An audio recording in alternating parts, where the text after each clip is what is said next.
주님을 찬양하고 주님을 예배하고 나왔습니다. 주님께서 주신 이 마음을 통하여서 주님께 나아오는 주님 받아주시옵시고 주님 말씀으로 다시 한번 저희를 정리장하게 하여 주시옵소서. 나오지 못한 성도들 속히 나올 수 있도록 하여 주시옵시고 또한 병상에 누워있는 성도들 또한 주님께서 은혜 베풀어 주셔서 속히 나와서 주님 그들의 고백이 되게 하여 주시옵소서. 말씀 전하시는 기사님 강건하게 하여 주시옵소서. 모든 기도 예수 그리스도의 이름으로 기도드렸습니다. 마음속에 그짐이 있는 사람 찬양하겠습니다.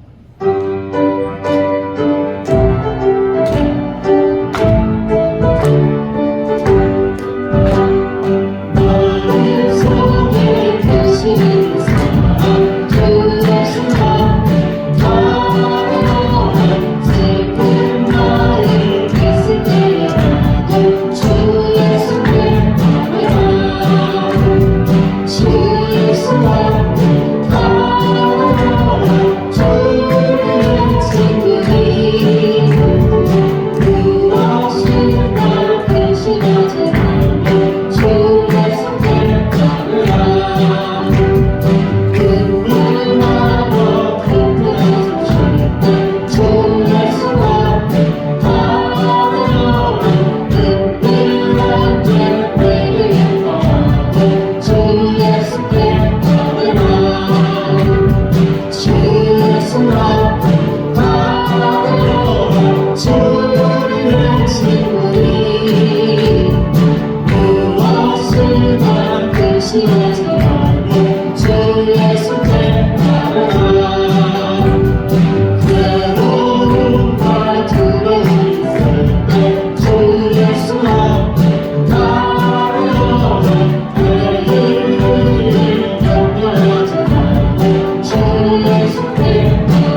우리의 승리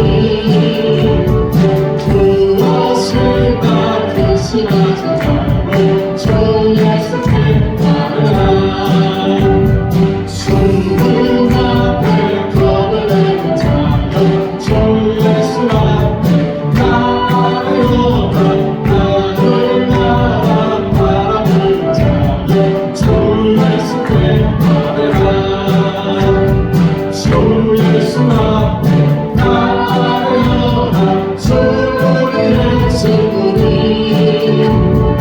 무엇을 바꾸시마지 말고 주 예수께 따르라 흔들어 버리로라 이제 나가 영원히 흔들라 영원히 만들어 당신으로 영원히 만들어 가시고 다시 한번 흔들어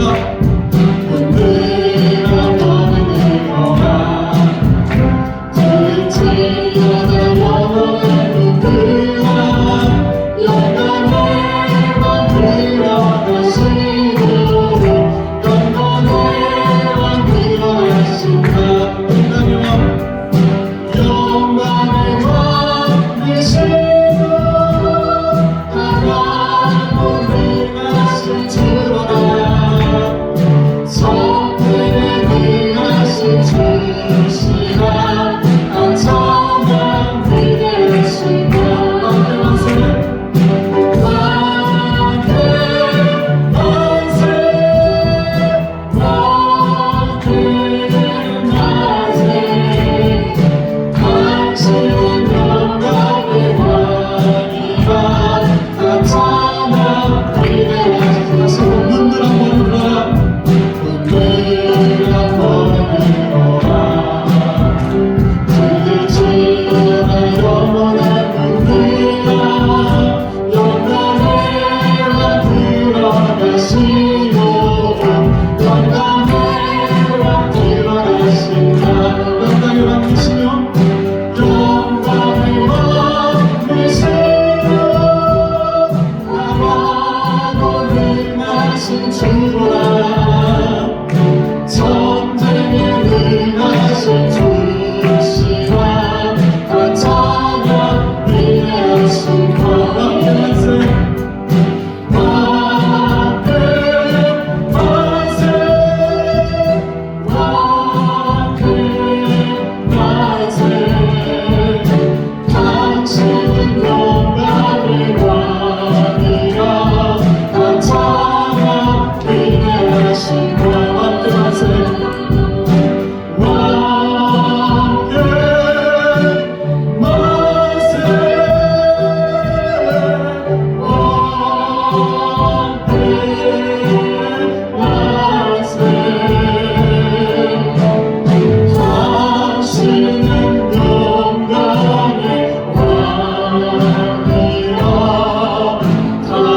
주를 보리라 선포해 함께 만세 존귀와 위엄을 찬양해 왕의 왕께 만세 주 예수 다시 한번 이 땅 위에 오신 하나님의 모체 땅 위에 오신 하나님의 모체 십자가에 달려서 우리 죄 사하시네 하나님이 그를 지극히 높여 모든 이름 위에 뛰어난 이름을 주사 우리 예수 이름 앞에 쳐다오 모든 일이 주시네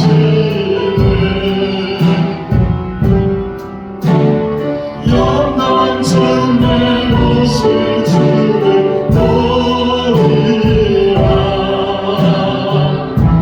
선포해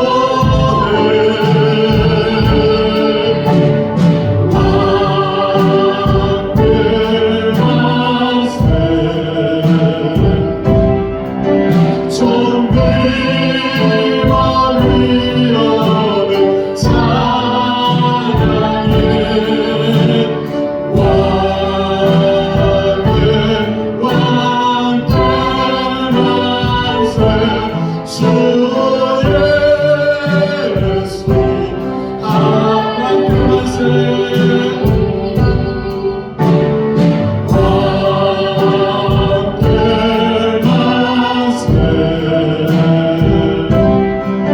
존귀와 위엄을 찬양해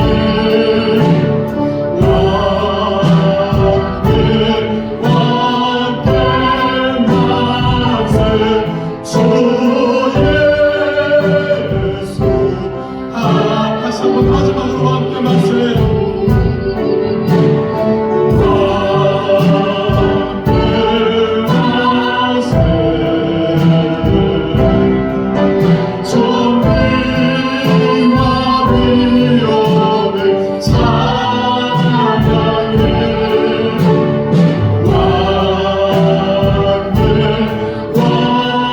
왕께 만세 주 예수 지금 이 시간 예배를 위해서 그 말씀 전하시는 목사님을 위해서 주여 남창하고 성으로 기도하는 시간이 됐습니다.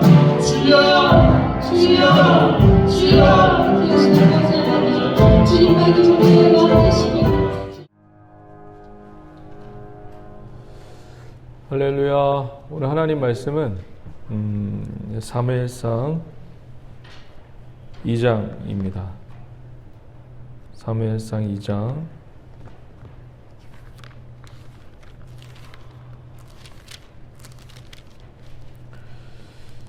사무엘상 2장 12절에서 17절 말씀입니다.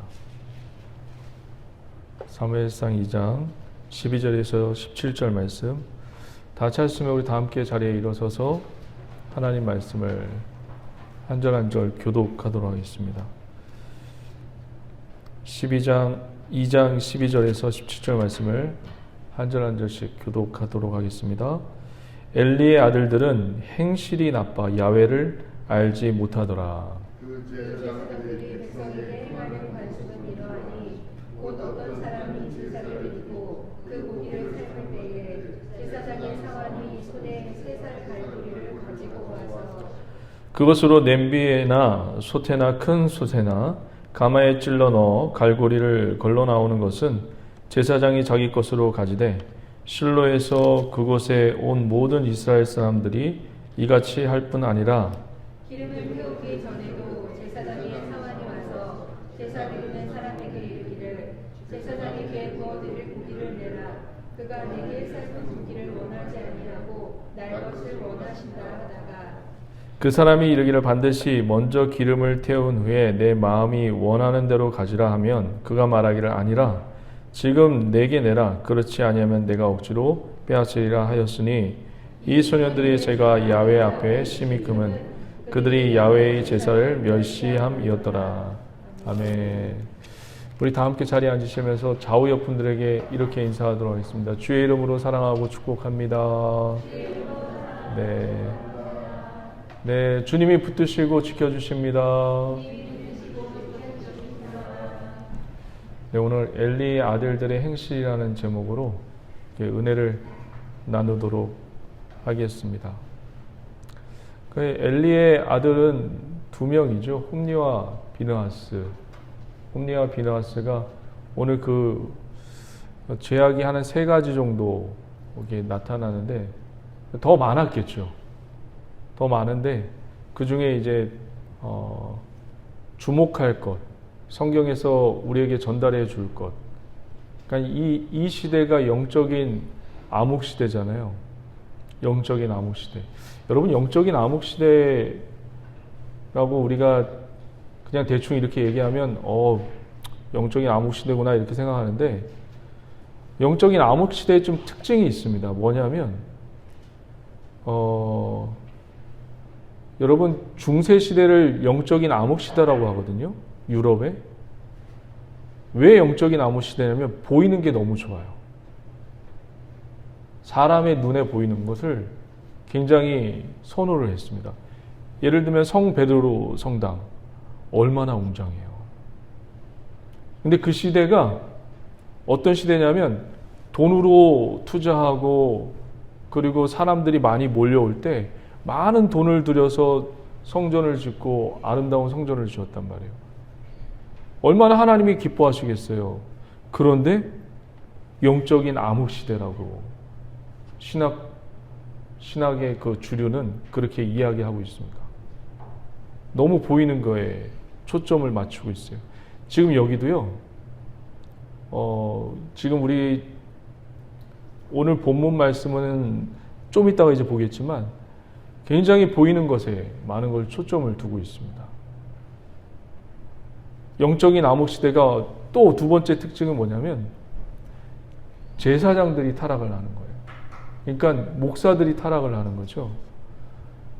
리더들이 타락을 해요. 여기 있는 목사가 타락을 합니다. 이 타락을 한다는 게 도대체 무엇일까? 여기서 이제 보면 이제 좀 알 수 있을 겁니다. 목사들이 타락을 하면 무슨 문제가 생기냐면요. 예를 든다면 그냥 가볍게 제가 하나를 얘기를 든다면 목사가 자꾸 거짓말을 해요. 거짓말을 하면 무슨 문제가 생기냐면 목사가 거짓말을 하고 리더가 거짓말을 하니까 백성들은 어때요? 해도 된다고 생각을 해요. 해도 된다고. 그리고 그것이 시간이 지나고 이게 관습이 되면 어떻게 될까요? 전통이 돼서 그렇게 해도 되는 분위기가 형성이 되는 거예요. 근데 그리고 나서 더 문제가 뭐냐면 그렇게 해도 전혀 이상하지가 않아요. 오히려 이게 당연한 것. 그래서 이걸 고쳐야 된다는 인식 자체를 못하는 것. 이것이 영적인 암흑기입니다. 무슨 얘기인지 아시겠어요? 이것을 고쳐야 되는데 이게 관습이 되고 전통이 되다 보니까 당연하게 여기는 마음들, 이런 것이 영적인 암흑기입니다. 고칠 생각을 안 해요. 이게 잘못된 것인지도 모르고 따라가는 것. 이게 영적인 암흑기의 특징입니다. 오늘 엘리의 두 아들, 두 제사장이 홈니와 비느하스가 쉽게 말하면 헌금에다 손을 댄 거죠. 오늘날 얘기를 두면 하나님 앞에 드리는 이 제물을 나의 이익과 유익을 위해서 사용하는 겁니다. 오늘날도 있어요. 오늘날도 이것을 착복하는 교회들이 있습니다. 그래서 회계 감사를 하게 되고, 그런데도 불법을 저지르는 데가 꽤 많아요. 이 두 엘리의 두 아들 홈니와 비나스가 사람들이 제사를 지내려고 가지고 오면 그것을 미리 자기가 하나님 앞에 드리기도 전에 자기가 미리 갖는 거예요. 여러분, 제사장의 역할이 뭐죠? 제사장의 역할이 뭐예요? 하나님과 우리를 이어주는 게 제사장의 역할이에요. 그러니까 리더들의 역할이 뭡니까? 우리 장로님과 권사님, 그리고 또 특별히 리더들을 세워주신 하나님의 은혜의 그 직분은 하나님과 성도들을 이어주는 그 역할을 해야 되는 게 제사장의 역할이고 리더자의 역할이에요. 그런데 그 역할을 지금 전혀 하고 있지 않고 있습니다. 또 특별히 이 제사는요, 성경에 나오는 번제, 속죄제, 속건제, 그리고 화제, 요제, 소제, 이런 것들은 구체적으로 그 안으로 들어가지는 않겠지만, 이런 것들은 누가 제정한 거죠? 모세가 이스라엘 백성들에게 이렇게 제사를 드리라고 얘기한 건가요? 아니면 이거 누구에게 이런 제사의 제도를 받아서 가르친 거죠? 이 제사제도, 성경에 나온 제사제도는 모세가 생각해낸 게 아니에요. 하나님이 모세에게 직접 이렇게 하라고 레위기에 그렇게 제사제도가 써져 있는 거예요. 그러니까 모세가 생각해낸 예배가 아니에요. 이건 누가 생각해낸 거죠? 누가 명령하고 누가 지키라고 말씀한 거죠? 하나님이에요. 하나님이 지키라고 한 이 제사 제도를 지금 엘리의 두 아들 홈니와 비나스가 뭐 하고 있죠? 무시하고 있습니다. 이거 인간이 세워놓은 제사 제도가 아니에요. 하나님이 세워놓은 제사 제도입니다. 하나님의 제사 제도를 지금 홈니와 비나스가 뭘 하고 있죠? 무시하고 있어요. 이건 뭐죠? 또 한편으로 얘기한다면 하나님을 두려워하지 않고 있다는 얘기죠. 하나님을 두려워하지 않고 있어요. 너무 두려워하고 무서워해도 안 되겠지만, 너무 두려운 분을 벌벌벌 떨면 그것도 안 되겠지만, 두려워하지 않고 있어요. 이 두려워하지 않고 있다는 뜻이 뭘까요? 이게 보통 우리 성도님들은 이렇게 알고 있어요. 이게 무서워하지 않는 거다. 하나님을 두려워한다는 게 무서워하는 것으로만 생각하는 분들이 꽤 있어요. 더 깊게 들어가죠. 더 깊은 차원의 의미가 있거든요. 하나님을 두려워하는 그 메시지 속에는 더 깊은 기저가 지금 깔려 있어요. 밑바닥에 근본이 깔려 있어요. 도대체 뭘까요? 근데 단순히 무서워하라는 말이 아니에요. 하나님을 두려워하라는 얘기는 무서워하라는 얘기가 아니에요. 그 안에는 더 깊은 의미가 담겨져 있습니다. 어떤 의미가 담겨져 있을까요? 이건 태도를 얘기해요. 태도. 어떤 태도냐면 사무엘하 마지막 장에 보면요, 다윗이 인구조사를 합니다. 왜 그 본문을 보여주는지는 모르겠지만 이 다윗이 요압 장군을 시켜서 인구조사를 시켜요. 근데 요압 장군도 왕이요, 이거 하나님이 이렇게 복을 주셨는데 무슨 인구조사를 합니까? 요압 장군도 반대합니다. 그런데 다윗이 밀어붙이죠. 인구조사 해와. 근데 특이한 점은 전체 인구를 조사하는 게 아니라 칼을 빼는 사람이 누구를 의미하죠? 전쟁에 나갈 수 있는 사람을 의미해요. 그러니까 다윗을 지키고 다윗을 위해서 싸울 사람을 계수하는 겁니다. 그것을 계수했더니 어떤 일이 벌어집니까? 하나님이 선지자 갓을 보내요. 갓을 보내서 너 하나님께 범죄했다. 그랬더니 다윗도 알고 있어요. 내가 범죄했습니다. 맞아요. 하나님이 모든 복을 주셨는데 내가 또 계수해서 나를 위해서 싸울 사람을 하나님이 이 나라를 막아주시고 전쟁은 야훼께 속했는데 여호와께 속했는데 제가 그것을 또 무시하고 또 까먹고 하나님 제가 범죄했네요. 그래서 하나님이 선지자 갓을 보내요. 갓 선지자가 세 가지를 선택하래요. 징벌을. 첫 번째 징벌은 7년 기근입니다. 와, 7년 기근. 여러분 7년 기근이 말만 7년 기근이지 7년 기근이 나고 나서 또 씨앗을 뿌리고 거름을 주고 나려면 몇 년 더 기다려야 되는 거예요. 그러니까 몇십 년 동안 이 기근의 후폭풍을 맞아야 되는 거죠. 첫 번째 재앙이 7년 기근 선택할래. 두 번째 재앙은 뭐죠? 석 달 동안 원수에게 너 쫓김 당할래?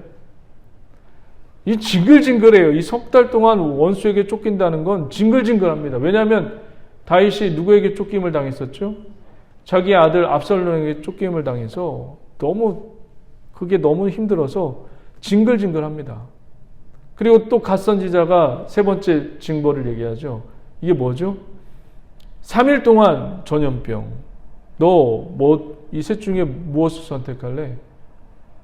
여러분 같으면 무엇을 선택하겠습니까? 이거 물어보면요. 아마 여러분들은 각자 틀리겠지만 대부분의 성도들은 하나님 앞에 짧게 매 맞는 게 낫겠죠. 3일 동안 전염병이요. 이렇게 생각을 합니다. 너무 길어요. 7년 기근. 석 달 동안 원수에게 쫓겨다니는 것. 너무 길어요.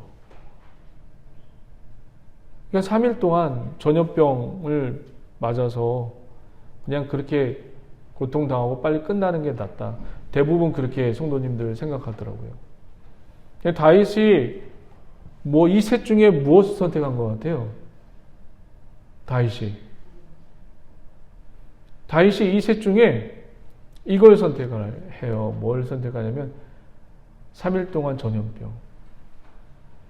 보통 다윗도 오랫동안 징벌을 받으면 힘드니까 3일 동안 전염병을 선택했구나. 대충 우리식으로 생각을 해요.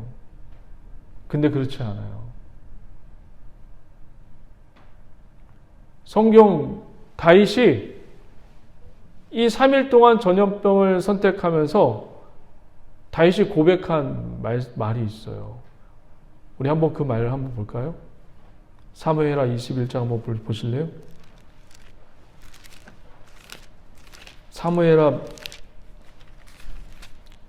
사무엘하 맨 마지막 장 21장이 아니라 24장이네요.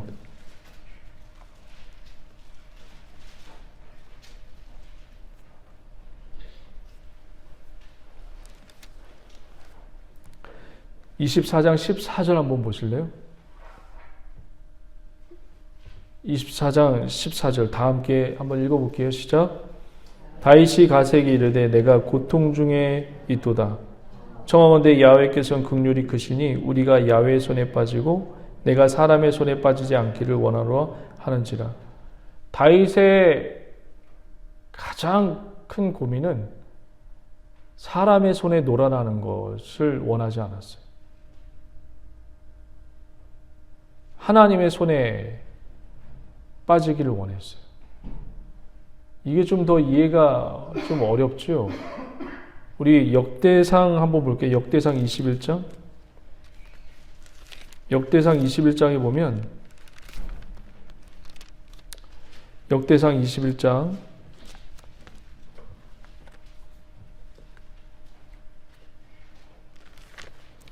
역대상이에요. 역대상. 열왕기상 찾으면 안 돼요. 역대상 21장 12절 한번 보세요. 거기에 보면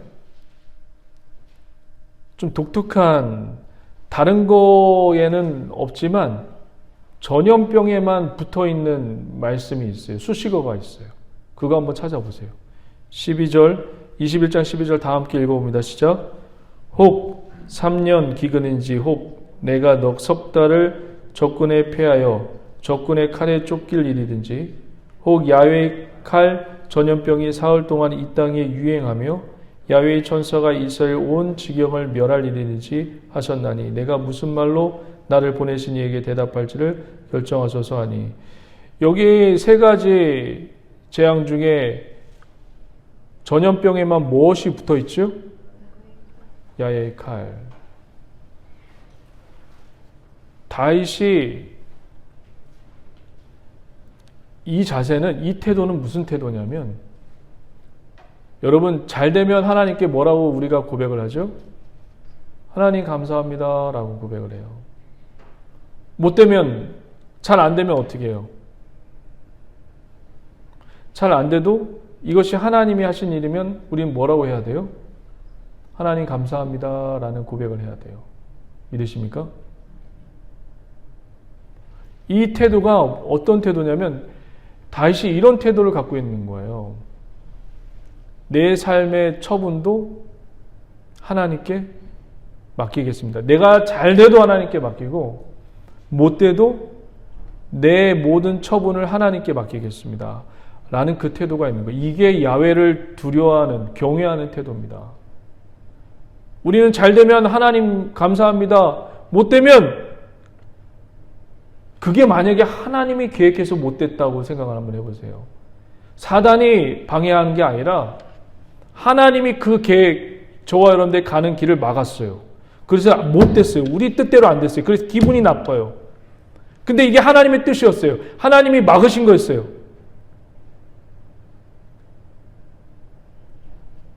이 처분도 하나님께 감사할 수 있는 저와 여러분 되시길 주의 이름으로 간절히 축원드립니다. 이 태도가 하나님을 두려워하는 태도예요. 하나님을 경외할 줄 아는 태도이고, 우리는 잘 되는 것만 아멘하고 감사해야 합니다. 근데 우린 모르잖아요. 영적으로 잘 모르잖아요. 무지하잖아요. 이게 사단이 준 건지, 사단이 나에게 고통을 준 건지, 하나님이 그 길을 막아선 건지 잘 모르잖아요. 그런데 하나님이 막아설 때도 있다니까요. 우리 뜻대로 안 되게 할 때가 있다니까요. 이때에도 하나님, 주님께 나의 삶의 처분을 맡깁니다. 그렇게 고백할 수 있는 저와 여러분 되시길 주의 이름으로 간절히 축원드립니다. 그분께 나의 처분을 맡길 때 이게 하나님을 경외하는, 두려워할 줄 아는 삶의 자세입니다. 그냥 아이고 무서워 이런 자세가 아니에요. 하나님을 두려워할 줄 아는 사람은 이런 처분에도 이게 하나님의 것이라면 감사해야 할 줄 아는 그런 성도님들, 저와 우리 성도님 되시길 주의 이름으로 간절히 축원드립니다. 할렐루야. 자, 두 번째 한번 보도록 하겠습니다. 사무엘상 2장 22절 한번 보실래요? 엘리의 아들들이 또 무엇을 하는지 한번 볼게요. 사무엘상 2장 22절 다 함께 읽어봅니다. 시작. 엘리가 매우 늙었더니 그의 아들들이 온 이스라엘에게서 행한 모든 일과 해망문에서 수종들은 여인들과 동침하였음을 듣고, 이 엘리의 두 아들이 해막이라고 하는데 성막이죠. 성막에서 이제 봉사하는 수종들은 이 여인들과 동침을 합니다. 우리가 이제 얼핏 보면 이것도 학설이 굉장히 많아요. 이 엘리의 두 아들이 정욕이 굉장히 많았다, 정욕적인 사람들이다 라고 해석하는 사람이 있는가 반면에, 또 한 부류는 저는 이 해석을 좀 선호하는 편입니다. 어떤 해석이냐면, 이 두 아들 엘리의 두 아들 홈리와 비나스가 성욕도 있었겠죠. 정욕도 있었겠죠. 그런데 지금 이 시대는 어떤 시대예요? 영적인 암흑 시대예요. 하지만 좀 더 구체적으로 얘기하면 사사기 시대예요. 사사기가 아직 끝나지 않았어요. 사사기 시대예요. 이들이 바알의 문화의 영향을 받고, 그리고 아스타돌의 영향을 받고, 밀곰의 영향을 받고, 그런 이방인들의 제사의 영향을 받고 있을 때입니다. 그래서 이 엘리의 두 아들 홈니와 비나스가 여러분 야훼의 성막에서만 하나님께 제사를 지내고 동물을 죽여서 하나님께 드리는 제사이고, 다른 이방 신의 제사는 여러분 여기 설교 시간에 입에 담을 수 없는 그런, 그러니까 포르노적인 그런 제사의식입니다. 거기에는 신과 합한다고 해서 성전 창기들이 있었어요. 바알도 마찬가지고. 그러니까 이게 여러분 이게 합법적이에요. 이게 더 문제인 거죠. 성전에는 성전 창기들이 있었어요. 이방 신전에는 남성 창기가 있었고 여성 창기가 있었어요. 이게 국가에서 합법으로 신과 접촉하려면 그들과 합해야 되는 거예요. 신의 음성을 듣고 신의 은혜를 받으려면 그들과 합해야 되는 거예요. 신전의 여성 창기와 신전의 남성 창기와 합해서 복을 받는 거예요. 이게 여러분 지금은 이상하다고 생각하지, 그때 당시에는 이게 합법적인 종교였어요. 국가에서 허락하는 종교였고, 여기에 여러분 이스라엘 민족이 영향을 받았을까요? 안 받았을까요? 영향을 받은 거예요. 이 엘리 두 아들 홈니와 비나스도 이 성전 이방의 창기들과 합해야지 신을 만날 수 있다는 그 혼합주의적인 영향권 아래 이들도 혼합주의에 빠졌다는 것을 보여주는 겁니다. 단순히 정욕과 성욕의 문제가 아니라는 것을 고발하고 있는 거예요. 혼합주의가 지금 강력하게 지금 밀고 들어오고 있는 거예요. 이스라엘 내에. 지금 특별히 누구에게? 제사장의 가문까지도 예외가 없는 거예요. 제사장의 아들까지도 예외 없이 그 이방 종교의 영향을 받고 있는 겁니다. 혼합주의가 굉장히 무서워요. 이것을 우리는 그냥 이 두 아들이 성욕과 정욕이 많고 충만하다 이렇게 넘어갈 부분이 아니에요.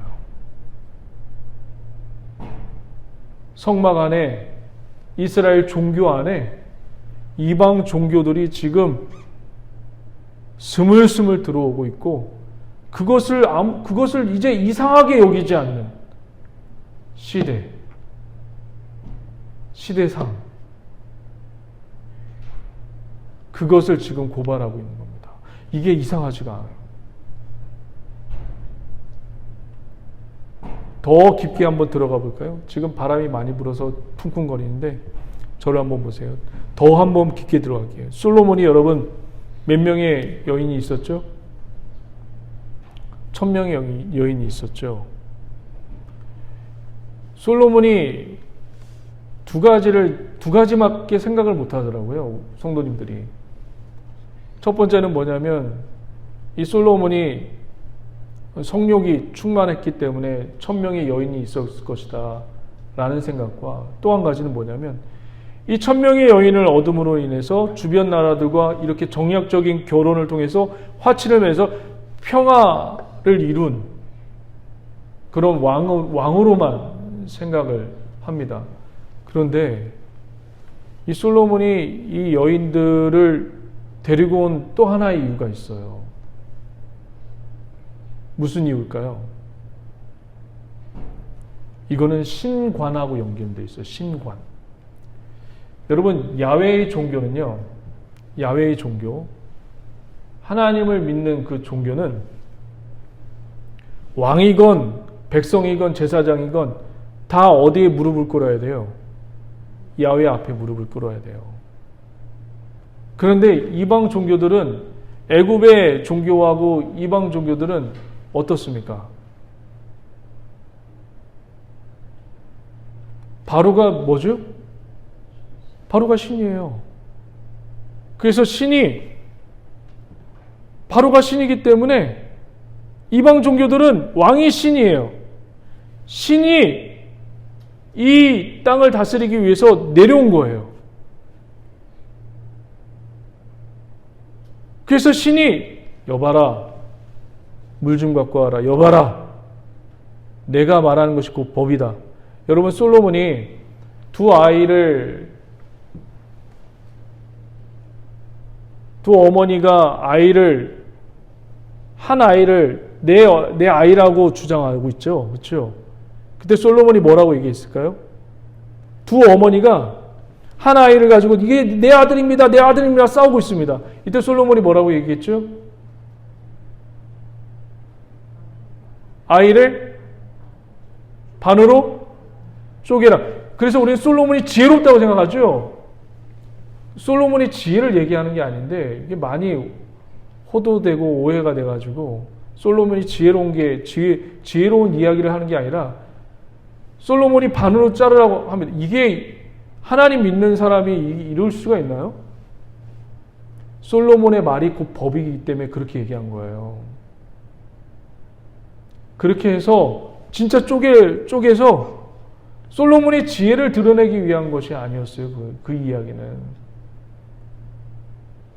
솔로몬의 위대함, 솔로몬의 지혜가 아니라 솔로몬이 하는 이야기가 모두 다 법이 되는 신적인 위치를 갖게 되는. 그러니까 다른 나라들 신들을 보니까 이 여성들을 맞이함으로써 무엇을 맞이하는 거예요? 그들의 신들을 맞이하는 거예요. 솔로몬이. 그러면서 솔로몬이 이들의 신을 갖고 오면 이분들은 이방 사람들은 왕을 뭐처럼 여겼어요? 신처럼 여겼어요. 이게 재밌었던 거예요. 솔로몬이 권력을 유지하고 권력을 교주처럼 다스리기 위해서 아무도 솔로몬의 말에 토를 못 달게 솔로몬이 의도적으로 그들을 데리고 온 겁니다. 무슨 얘기인지 아시겠어요? 이게 그래서 혼합주의가 굉장히 무서운 겁니다. 혼합주의가. 지금 혼합주의를 지금 얘기하고 있는 거예요. 이 엘리 두 아들을 이야기하면서. 나중에 열왕기상을 다시 한번 강의할 때가 있다면 제가 이제 솔로몬을 너무 나쁜 쪽으로 얘기하지만 나쁘게 얘기하는 게 아니라 그 상황을 얘기하는 겁니다. 솔로몬이 잠언도 지었고 전도서도 지었죠. 나중에는 그가 회개하고 하나님 앞에 돌아선 모습을 또 있어요. 그러니까 성경은 사람을 중요한 게 아니라 사람을 중요시하고 사람을 높이고 사람을 낮춰서 얘기하는 게 아니라 사람은 원래 이런 존재라는 것을 이야기하고 있는 겁니다. 지금 엘리 두 아들을 통해서 지금 우리에게 가르쳐주고 싶은 건 뭐냐? 이 혼합주의가 이 성전 안에 이스라엘 민족 안에 가득하게 지금 들어왔다는 것을 지금 경고하고 있고 보여주는 메시지입니다.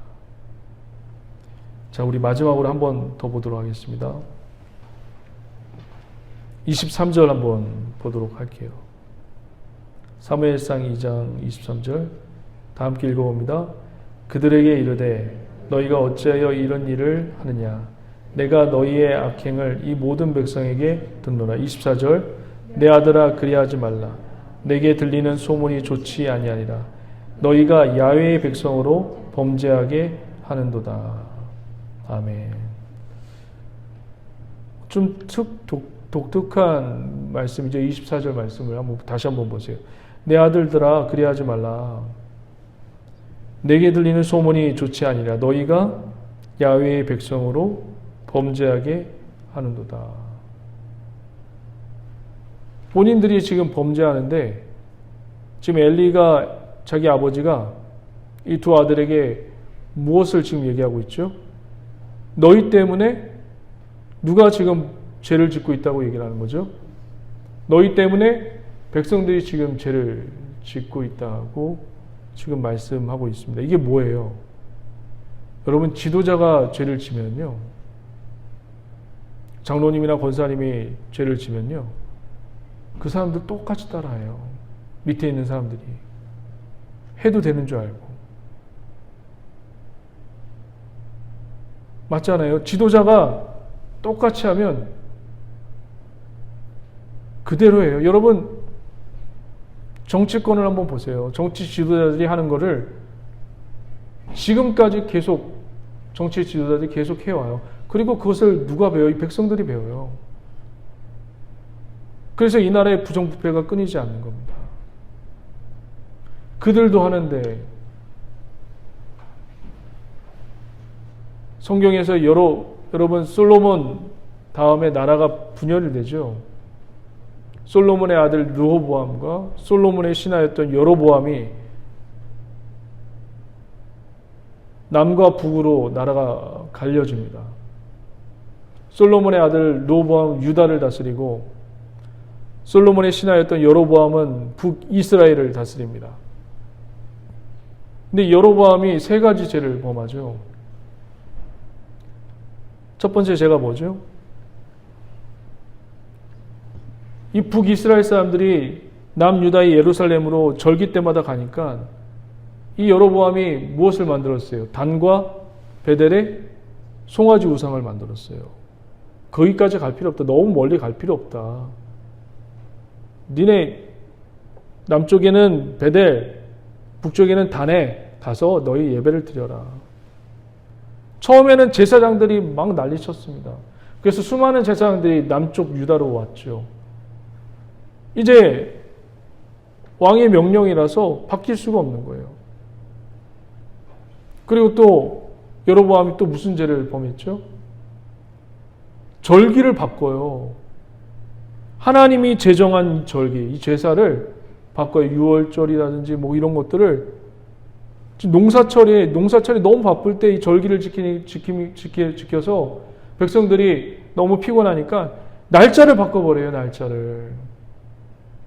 이 여로보암이 하나님이 만드신 이 절기인데 백성들이 지금 바쁘고 지금 너무 힘드니까 편안한 시간대로 바꿔버려요.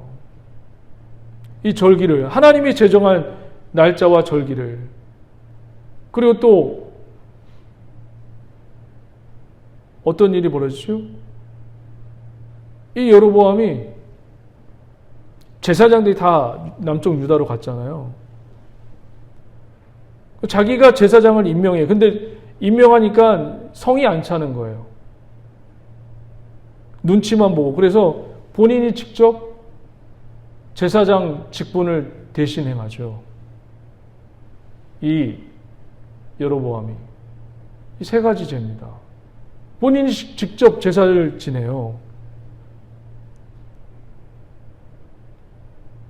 그런데 이게 문제가 뭐냐면 이게 시간이 지나니까 어떻게 됐나요? 시간이 지나니까 한번 보실래요? 사무엘상 2장 13절 한번 보세요. 2장 13절 보시면 그 제사장들이 백성에게 행하는 뭐라고요? 이 간습이 이 지금 엘리의 두 아들이거든요. 이들이 지금 지속적으로 이 간습이라는 얘기가 지속적으로 반복적으로 했다는 얘기예요. 지속적으로 반복적으로 했어요. 여로보암도 지속적으로 반복적으로 그렇게 했습니다. 나중에는 어떻게 됐을까요? 나중에는 그게 전통이 되어버립니다. 그래서 백성들이 이게 죄인지도 모르고 그냥 행하게 된 거예요. 아무런 거부감 없이 이제 행하게 되는 거예요. 우리 교회도 그런 거 없을까요? 전통이라는 명목하에 성경과 반대되는 그런 행위를 하는 건 없을까요, 혹시?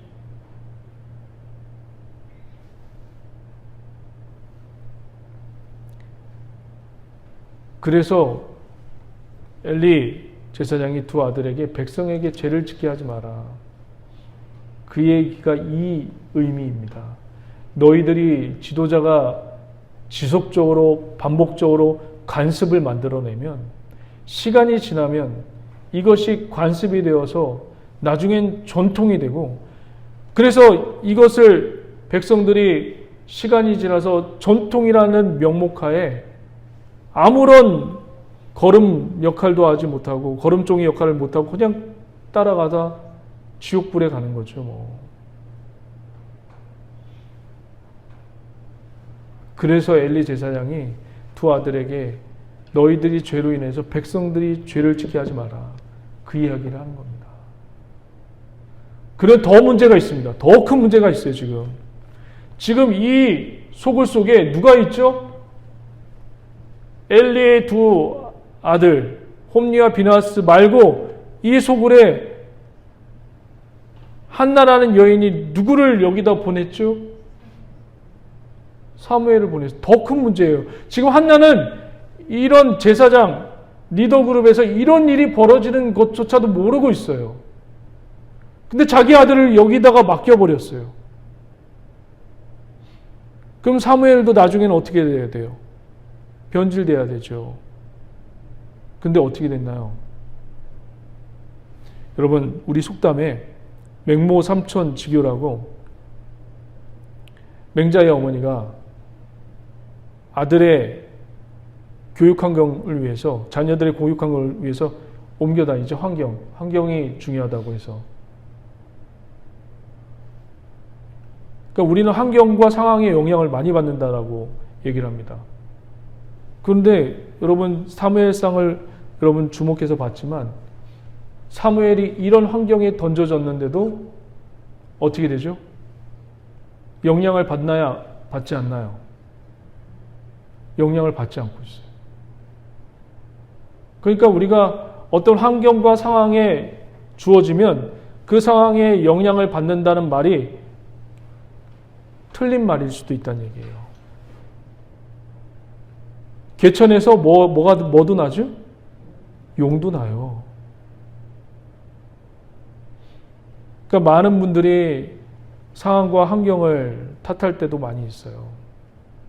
하지만 그 말은 여기 이 말씀 보시면 지금 여기에 누가 지금 들어가 있어요? 사무엘이 여기 들어가 있어요. 이런 공간과 환경 속에. 근데 하나님이 붙드시니까 여기에 영향을 받지 않고 있어요. 하나님이 손을 놔버리니까 엘리의 두 아들은 죽습니다. 근데 하나님이 붙드시니까 사무엘은 하나님이 선지자로 만들다는 거예요.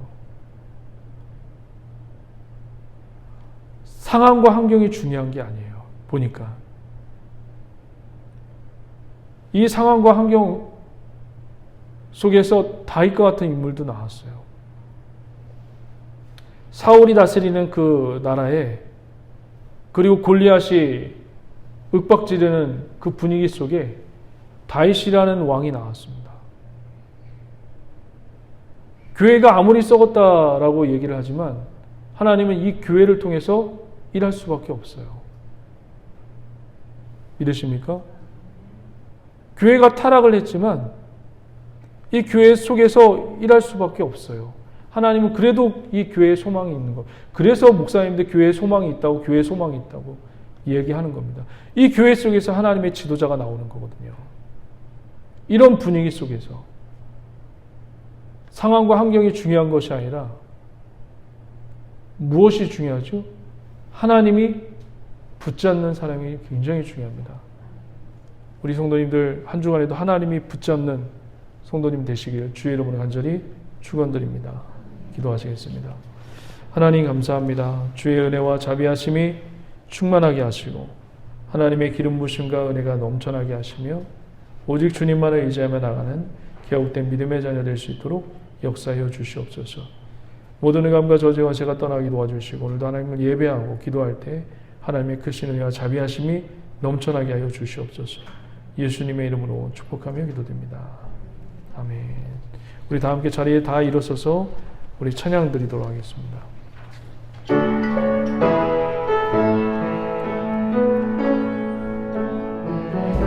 유익하던 것을 다 이루기는 구주를 위하여 오르라. 모든 것을 잃어버려도 낯같지 않는 예수를 아는 지식이 가장 고상하리라. 육체를 신뢰하지 않고 겸손한 마음으로 그 안에 능력과 은혜 자랑하며 그의 죽으심을 본받아 그리스도를 얻고 예수의 안에서 발견되려 함이라. 표대를 향하여 그리스도 예수 안에서 부름의 상을 위하여 달려가노라. 이전에 있는 것을 모두 잊어버리고 앞에 계신 그리스도께로 달려가노라. 내게 유익하던 것을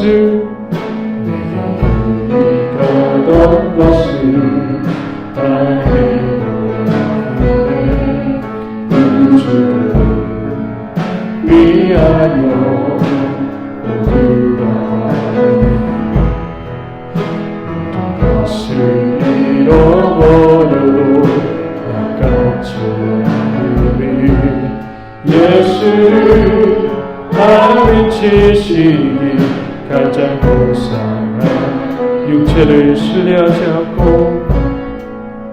육체를 신뢰하지 않고 겸손한 마음으로 그 안에 능력과 은혜 자랑하며 그의 죽으심을 본받아 그리스도를 얻고 예수의 안에서 발견되려 함이라. 표대를 향하여 그리스도 예수 안에서 부름의 상을 위하여 달려가노라. 이전에 있는 것을 모두 잊어버리고 앞에 계신 그리스도께로 달려가. 표대를 향하여 그리스도 예수 안에서 부름의 상을 위하여 달려가노라. 이전에 있는 것을 모두 잊어버리고 앞에 계신 그리스도께로 달려가노라. 우리 다 함께 주의 성을 세 번 외치고 통성으로 기도합니다. 주여 주여